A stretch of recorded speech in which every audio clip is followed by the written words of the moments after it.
So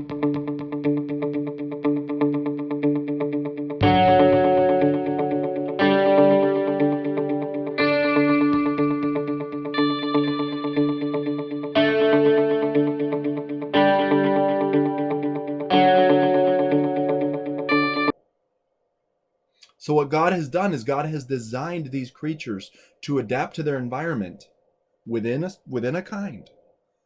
And yes, their beaks can change and their diet can change and they can do all this stuff to adapt to their environment. But the moment the environment swaps back to the way it was, so do they.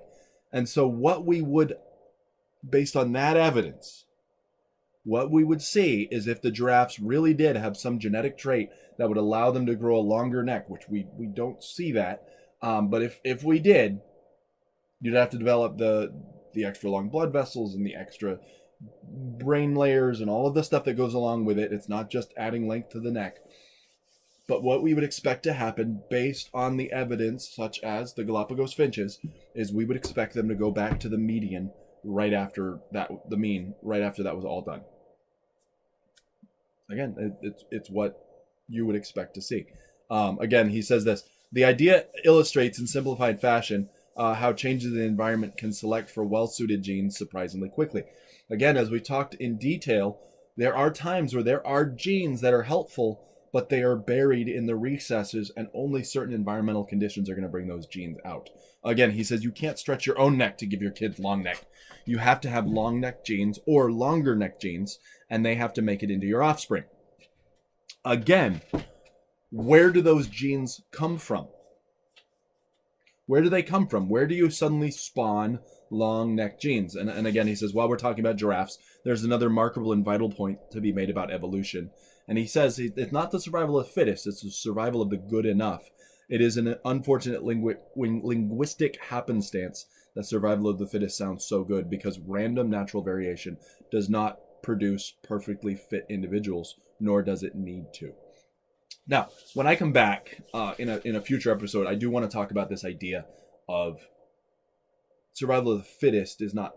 I agree with him. It's not a good thing. But we will spend some time talking about that. And again, he'll talk about a lot of other little things that I think are just not useful. Again, he's talking about the nerve that comes down and goes up. It's just what he does. And again, I don't look at it as evidence of evolution, because again, nothing in there is denying creation.